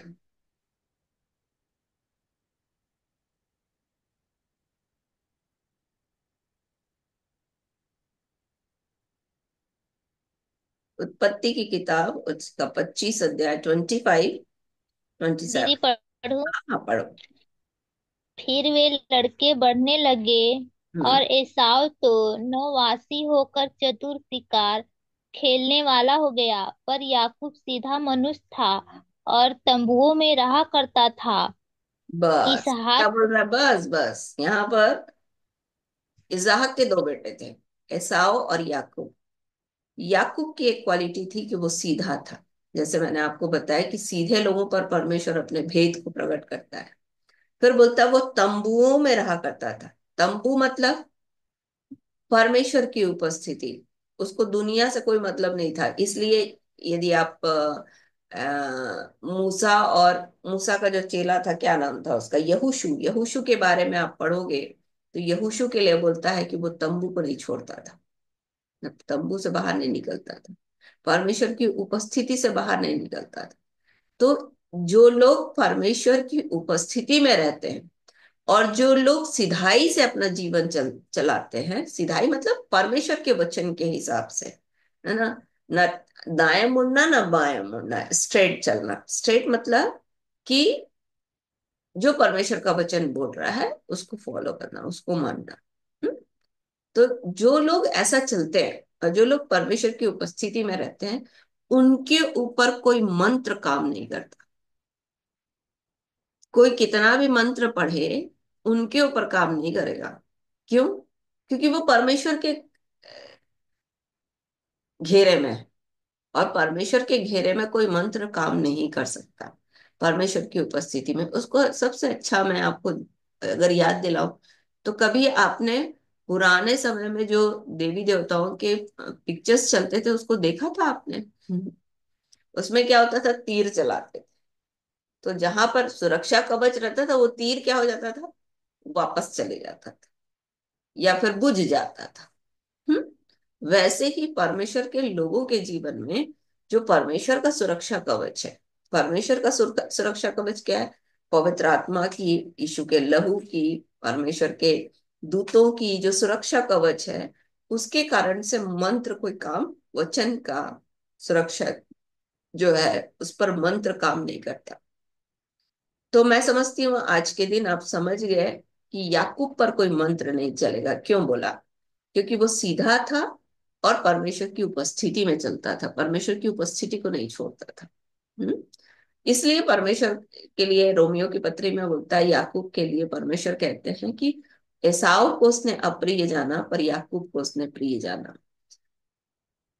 गलतियों की पुस्तक उसके 5 अध्याय में जब आप पढ़ोगे तो वहां भी इस बात का वर्णन है। तो याकूब जो है उस पर कोई मंत्र नहीं चलेगा। अच्छा, जब याकूब इज़राइल बन गया, इज़राइल मतलब अब आशीषित हो गया, किसके द्वारा? परमेश्वर के द्वारा। परमेश्वर, इसने अपना जीवन जिया तब मंत्र काम नहीं किया।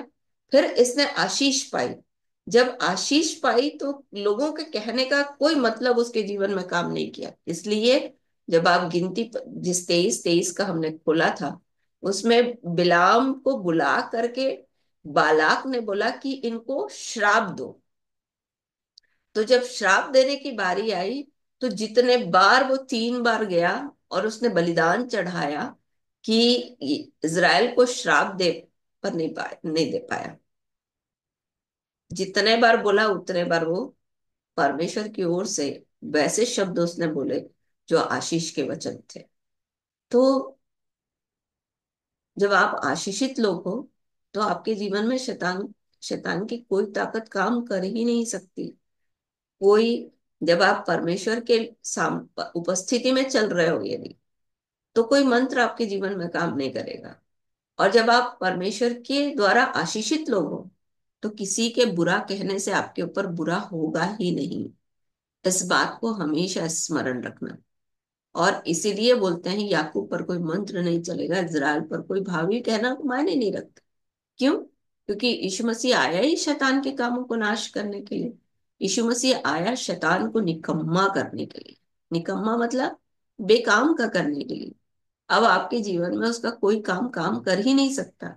इसको आप देखते हो, जैसे अभी गवाही दे रहे थे चंद्रिका भाई, कि जहां जहां आपने देखा हर जगह परमेश्वर ने काम किया, तो शैतान की कोई ताकत वहां पर काम ही नहीं कर पाई।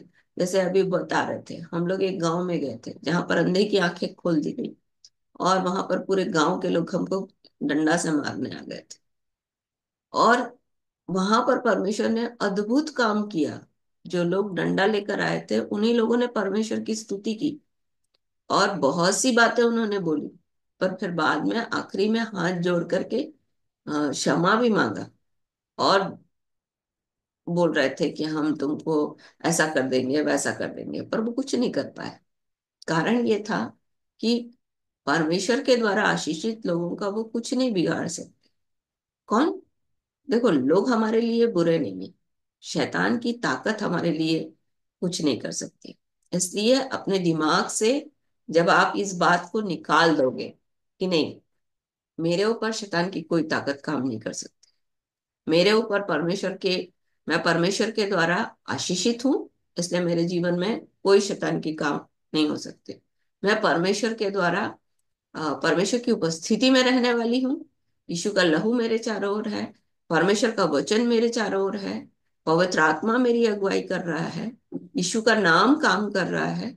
तो मैं इस बात को जानती हूँ कि कोई भी मंत्र मेरे जीवन में काम नहीं कर सकता। जब इस बात को आप बोलोगे तब परमेश्वर के, इसको बोलना भी पड़ेगा आपको, है ना। कल अपन जैसे देख रहे थे कि स्तुति रूपी बलिदान, उन होठों का फल जो उसके नाम का अंगीकार करते हैं, क्या बोलता है, बैरियों और पलटा लेने वालों को रोक रखने के लिए परमेश्वर ने हमारे जीवन में स्तुति रूपी बलि, स्तुति डाली है हमारे होठ में, हमारे। तो जब हम स्तुति करते हैं, स्तुति करना मतलब परमेश्वर को धन्यवाद देना, परमेश्वर की महिमा करना, परमेश्वर के कामों की चर्चा करना। जब हम इस काम को करते हैं ना, तो फिर बैरी और पलटा लेने वाले हमारे जीवन का बुरा नहीं कर सकते। इसको परमेश्वर रोकेगा। आपकी स्तुति क्या करती है, उसको रोकती है। आपकी स्तुति जो है उसको काम करने के लिए बेकाम बना देती है, वो काम करने लायक नहीं बनता, है ना, रहता। इसलिए जब आप स्तुति करते हो तो आप परमेश्वर के काम को देखते हो। इसलिए हमने भजन संहिता उसका 8 अध्याय और मत्ती रची सुसमाचार उसके 21 अध्याय में अपन ने देखा 16 पद में कि परमेश्वर ने बच्चों के मुंह में, दूध पियाऊ बच्चों के मुंह में अपार स्तुति डाली है। अपार अपार मतलब कोई जिसकी गिनती नहीं है। तो मैं और आप जब वो काम करते हैं जिसकी गिनती ना हो, तो परमेश्वर की ताकत हमारे चारों ओर काम करती है। तब हमारे जीवन में शैतान की कोई ताकत काम नहीं कर सकती। देखो, अ, परमेश्वर की इच्छा है कि मनुष्य भला चंगा रहे। मनुष्य, परमेश्वर की इच्छा है कि आपके जीवन में सफलता है। तो सफलता आने के लिए भी आपको क्या सफलता मतलब हम चाहते हैं कि सब काम हमारा ठीक ठाक हो, कोई चीज में हमारी गड़बड़ी ना हो, है ना। तो इसके लिए आपको क्या करना पड़ेगा, बोलता है दुष्टों की युक्ति पर नहीं चलता, पापियों के मार्ग में खड़ा नहीं होता, ठट्ठा करने वालों की मंडली में नहीं बैठता। परंतु वह तो यहोवा की व्यवस्था से प्रसन्न रहता है, उसकी व्यवस्था पर रात दिन ध्यान करता है। वो ऐसे वृक्ष के समान है जो बहती नालियों के किनारे लगाए गए, जिसके पत्ते कभी मुरझाते नहीं। इसलिए जो कुछ वो पुरुष करता है, परमेश्वर उसको क्या करता है, सफल करता है। तो अगर आप परमेश्वर के वचन से प्रेम करोगे, अगर आप परमेश्वर के वचन को पढ़ोगे, जब आप परमेश्वर के वचन में रात दिन ध्यान लगाओगे, तो परमेश्वर सफल करता है आपके हर एक काम को, है ना। सफलता इसलिए आती है। और जब आप परमेश्वर के वचन को बोलोगे तो डेफिनेटली चंगाई भी आएगी, क्योंकि वो अपने वचन को भेज कर चंगा करता है ना। जब आप बोलते हो परमेश्वर के वचन को, तो वो आपके शरीर के उस पार्ट में जाकर के, शरीर के उस भाग में जाकर के आपके जीवन के लिए चंगाई लेकर आता है ना। यही चंद्रिका भाई हैं, जिनका जो बहुत बड़े ऊपर से लाइट से गिर गए थे, खंबा से गिर गए थे, और डॉक्टर बोल रहा था कि हड्डी टूट जाएगा, वचन ने इनको संभाला। वहां पर बोलता है कि धर्मी पर विपत्तियां पड़ती तो हैं, परंतु यह वह उन सब से मुक्त करता, वह उनकी हड्डी हड्डी की रक्षा करता है, उसमें से एक भी टूटने नहीं पाती। फिर ये लाठी लेके चल रहे थे, और लाठी लेके चल रहे थे तो पूरा गांव वाले हंस रहे थे, ये यीशु में होकर के भी लाठी लेके चलता है और चल रहा है, कहाँ है इसका यीशु। और फिर थर्सडे का दिन था, हम इनके घर प्रार्थना करने गए। हर थर्सडे को इनके घर आराधना होती थी। जब हम इनके घर गए, हमने वचन वचन खोला, क्या लिखा था, याकूब की पत्री उसका 5 अध्याय बोलता है। जब आप 14 पद को पढ़ोगे तो उसमें बोलता है कि 12 पद से प्राचीनों को बुलाओ, तेल मल के प्रार्थना करो, है ना। तो हम लोगों ने क्या किया, तेल मल के प्रार्थना की इनके लिए। उसी दिन इनका डंडा छूट गया और ये फिर सामान्य रीति से चल रहे हैं, तो आज तक चल रहे हैं, है ना चंद्रिका भाई। हाँ दीदी, तो परमेश्वर अपने वचन को महिमा देता है, सही बात। परमेश्वर अपने वचन को आदर देता है। और परमेश्वर जब अपने वचन को आदर देता है, तो मैं और आपको कितना वचन आदर देना चाहिए। इसलिए बोलता है उसने अपने वचन को अपने बड़े नाम से अधिक महत्व दिया है। यदि हम लोग अपने जीवन में चाहते हैं कि हम चंगे रहें, हमारे जीवन में सब कुछ सफल हो, हम जिस काम में हाथ डालें वो सारा काम हमारा सफल हो, हम जहां जाए काम हो, जैसे जिसको वचन सुनाए काम हो यदि हम चाहते हैं तो हम परमेश्वर के वचन से प्रेम करने वाले हो जाएं। मैंने आज अपने जीवन में इतने वर्षों तक चंद्रिका भाई लोगों से पूछो, ये बताएंगे आपको कि जहां भी हम लोग गए, लोगों ने वचन सुना और स्वीकार भी किया।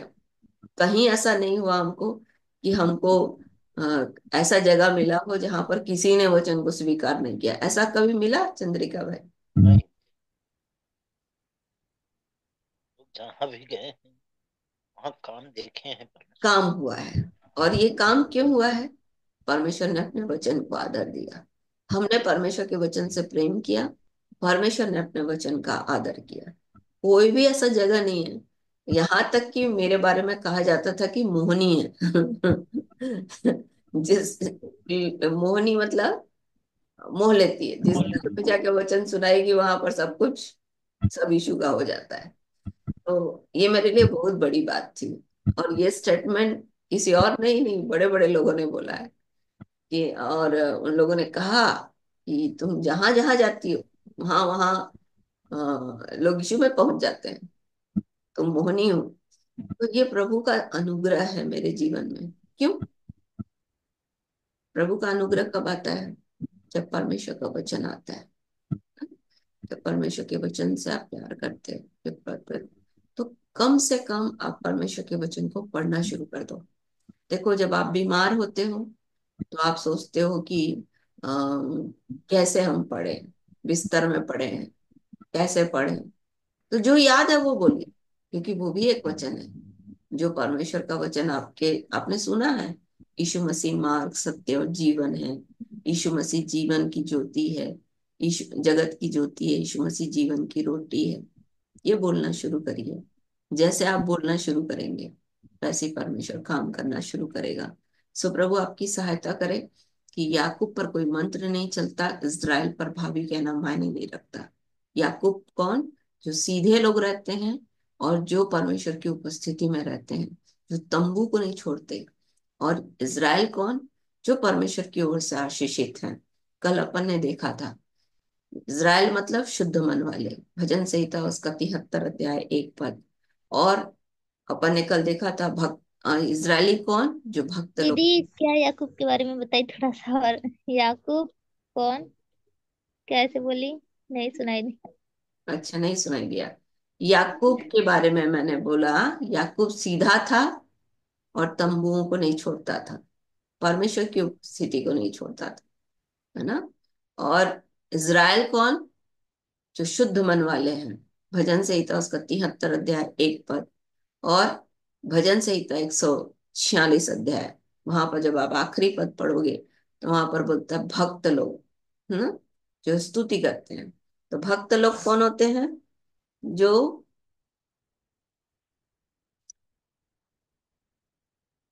भक्त जो लोग स्तुति कर। अर्थात इजरायली, भक्त लोग अर्थात इजरायली बोलता है ना। तो इजरायली भक्त लोग होते हैं। और भक्त कौन है? उसी को परमेश्वर का वचन बोलता है भजन संहिता उसके 50 अध्याय में, जिन्होंने बलिदान चढ़ाकर मुझसे वाचा बांधी। तो भक्त लोग कौन होते हैं? जो बलिदान चढ़ाते हैं। और बलिदान चढ़ाने वाले क्या बलिदान चढ़ाते हैं? स्तुति रूपी बलिदान। बहुत सारे बलिदान है, उसमें एक स्तुति रूपी बलिदान। उन होठों का फल जो उसके नाम का अंगीकार करते हैं सर्वदा चढ़ाया करें। तो जब भक्त हैं तो सर्वदा स्तुति करेंगे। और जब स्तुति करेंगे तो कोई आपको आपके अगेंस्ट में बात कर रहा है, उसका कोई असर आपके जीवन में नहीं होगा, क्योंकि बोलता है इज़राइल पर भावी कहना मायने नहीं रखता। तो आज अपन ने फिर से उसको मैंने कंप्लीट करना चाहा, क्योंकि कल अपन इजरायली के बारे में देख पाए थे। तो मैंने चाहा कि आपको बताऊं कि याकूब के बारे में क्या बोलता है। अगर आप चाहते हो कि आपके जीवन में मंत्र ना चले तो आपको याकूब बनना पड़ेगा। और आप चाहते हो कि भावी कहना मायने ना रखे तो आपको इज़राइल तक पहुंचना पड़ेगा, क्योंकि याकूब कहाँ तक पहुंचा? इज़राइल तक। आगे बोलता है, या जब आप पढ़ोगे, जब उसने अपने कान के बाली वाली सब अपने घर से लेकर के पेड़ के नीचे गड़ा दिया, उसके बाद परमेश्वर ने उसको याकूब कहना बंद कर दिया। फिर परमेश्वर के वचन ने उसको इज़राइल इज़राइल इज़राइल कहना शुरू कर दिया। ठीक है। तो इज़राइल जो है वो परमेश्वर के द्वारा आशीषित है। और इज़राइल मतलब आपको स्तुति करना पड़ेगा। तब जो भी कोई भी आपके विषय में कुछ भी बोले, आपको कोई फर्क ही नहीं पड़ेगा। और परमेश्वर के वचन में जैसे अपन ने देखा कि लोग आश्चर्य करेंगे ये इतनी विचित्र बात इसके साथ कैसे हो रही है, कि इतना हम लोग इसके साथ बुरा करना चाहते हैं, फिर भी हमेशा इसके साथ क्या होता है, भला ही भला होता है। जिस काम को करता है उसमें आशीष पाता है, जिस काम में हाथ डालता है उसमें जय मिलती है। समझ रहे हो सत्यान? परमेश्वर के वचन से प्रेम करने लग जाओ भाई, ठीक है? तो बाकी किस में भी हाथ डालोगे सब सही हो जाएगा, ठीक है? चलो प्रार्थना करेंगे। स्वर्ग और पृथ्वी के राजा यीशु के नाम में पिता, हम आपका धन्यवाद धन्यवाद धन्यवाद करते हैं, क्योंकि आप राजाओं के राजा, प्रभुओं के प्रभु, ईश्वरों के परमेश्वर, आश्चर्य कर्म के कर्ता, बुद्धि से स्वर्ग को बनाने वाले, पृथ्वी को जल के ऊपर फैलाने वाले, बड़ी बड़ी ज्योतियां बनाने वाले, दिन पर प्रभुता करने के लिए सूर्य को, रात पर प्रभुता करने के लिए चंद्रमा और तारों को बनाने वाले, हम आपका धन्यवाद करते हैं। मिस्र में क्या मनुष्य क्या पशु, सबके पहलौठों को मारने वाले, अपनी प्रजा को उनके बीच से निकालने वाले, बलवंत हाथ और बढ़ाई हुई भुजा के द्वारा निकाल लाने वाले, लाल समुद्र को खंड खंड करने वाले, अपनी प्रजा को उसके बीच से पार कर देने वाले, हाँ प्रभु, फिरौन के रथों से नाव को लाल समुद्र में डुबो देने वाले, अपनी प्रजा को जंगल में लिए चलने वाले, हाँ प्रभु, बड़े बड़े राजाओं को मारने वाले, प्रतापी राजाओं को घात करने वाले, एमोरियों के राजा सीहोन को, बाशान के राजा ओग को और अनेक कनानी राजाओं को घात करने वाले, और हमारी दुर्दशा में हमारी सुधि लेने वाले, द्रोहियों से हमें छुड़ाने वाले, सब प्राणियों को हार देने वाले स्वर्ग के परमेश्वर, हम आपका धन्यवाद करते हैं, क्योंकि आप भले हैं। आपकी दया और करुणा सदा की है, आपकी सच्चाई और विश्वास योग्यता पीढ़ी से पीढ़ी तक बनी रहती है, इसलिए हम आपका धन्यवाद करते हैं। धन्यवाद देते हैं यीशु के नाम के लिए, आपके पवित्र लहू, पवित्र वचन और पवित्र आत्मा के लिए। और फिर से प्रभु जी, बड़े टूटे फूटे शब्दों में, कम समयों में जो कुछ हमने आपके वचन से सीखा है, हमारी मदद करें कि उसके अनुसार हम जीवन जी सकें। पवित्र आत्मा, आपके बिना हम कुछ नहीं कर सकते, इसलिए यीशु के नाम में पिता हम आपकी सहायता को मांगते हैं, क्योंकि वो हमारे लिए सहायक है। इसलिए उसकी सहायता को हम अपने जीवन के लिए मांगते हैं, कि हम आपके वचन के अनुसार सीधी चाल चलें, हम आपके वचन के अनुसार आपकी उपस्थिति को ना छोड़ें, हम सर्वदा आपको बलिदान चढ़ाते रहें, क्योंकि आपने हमारे जीवन के लिए यही सिद्ध इच्छा रखी है प्रभु, और ये आपको भाता है। इसलिए पवित्र आत्मा हम में से प्रत्येक की मदद करें। आज जिन्होंने वचन को सुना है प्रभु, उन सब के जीवन के लिए आपकी चंगाई को मांगते हैं। विशेष रूप से बहन लक्ष्मी के लिए प्रार्थना करते हैं, उनका लो बीपी यीशु के नाम में जाता रहे। पवित्र आत्मा, यीशु के नाम में सर का भारीपन यीशु के नाम में चला जाए, और पवित्र आत्मा शरीर के हर एक अंग यीशु के नाम में चंगे हो जाए, हर एक थकावट यीशु के नाम में जाती रहे। हाँ प्रभु जी, हर एक दुर्बलता यीशु के नाम में जाती रहे। पवित्र आत्मा हृदय को आनंदित करें आपके वचन के द्वारा, ताकि वे और भी आत्मिक उन्माद में बढ़ती चली जाएं। यीशु के नाम में सत्यन के लिए प्रार्थना करते हैं प्रभु। हाँ पिता, जैसे आपने आज के दिन सिखाया कि हम आपके वचन से प्रेम करें, इस जवान की भी सहायता करें कि आपके वचन से बहुत प्रेम करे, ताकि जिस स्थान पर काम के लिए जाए प्रभु, उसमें उसको सफलता मिल सके। यीशु के नाम में पवित्र आत्मा, हम हर एक के लिए प्रार्थना करते हैं जो इस वक्त आपके वचन को सुन रहे हैं प्रभु, उन सब के जीवन में हम आपके दूने अभिषेक को मांगते हैं। पवित्र आत्मा आपका, आपके दान और वरदानों से भर दें प्रभु, ताकि आने वाले समय में हर एक आपके लिए और भी इस्तेमाल किया जाए। पवित्र आत्मा ऐसा अनुग्रह, ऐसी दया चाहते हैं कि हमें और भी धन्य बनाए। जो बातें आप करते हैं प्रभु, उसे हम देख सकें, और जो बातें आप करते हैं उसे हम सुन सकें। इसलिए पवित्र आत्मा, जैसा आपका वचन कहता है कि भविष्यद्वक्ताओं ने, हाँ प्रभु, चाहा आपके दासों ने कि इन बातों को देखे, परंतु वो सब नहीं देख पाए, और आपने हम जैसे बालकों पर दया की कि हम इन आश्चर्य कर्मों को देख पाते हैं।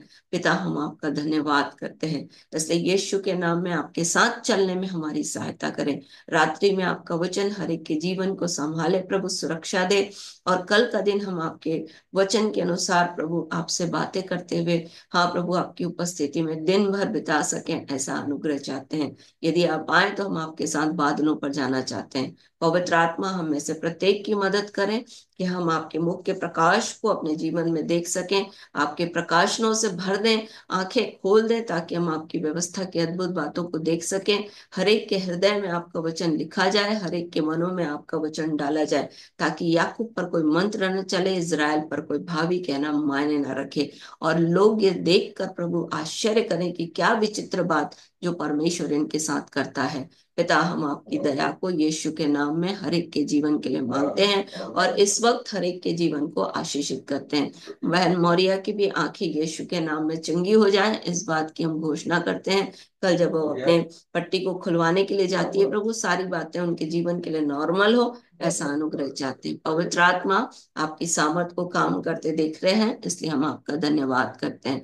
जब तक एक दूसरे से न मिले, एक दूसरे के लिए प्रार्थना कर सके। सारा आदर, सारी महिमा हम अपने जीवन से आपको देते हैं। धन्यवाद के इस बलिदान को प्रार्थना, विनती, निवेदन के साथ अपने उद्धारकर्ता प्रभु यीशु मसीह के नाम से आपको चढ़ाते और मांग लेते हैं। आमीन, आमीन, आमीन। हालेलुया, हालेलुया, हालेलुया। होशन्ना, होशन्ना। सबको जय वो यीशु की। Praise the lord. कल मिलते हैं। जय श्री जय दीदी। जय यीशु की, जय यीशु की। कल मिलते हैं ना। Praise the Lord.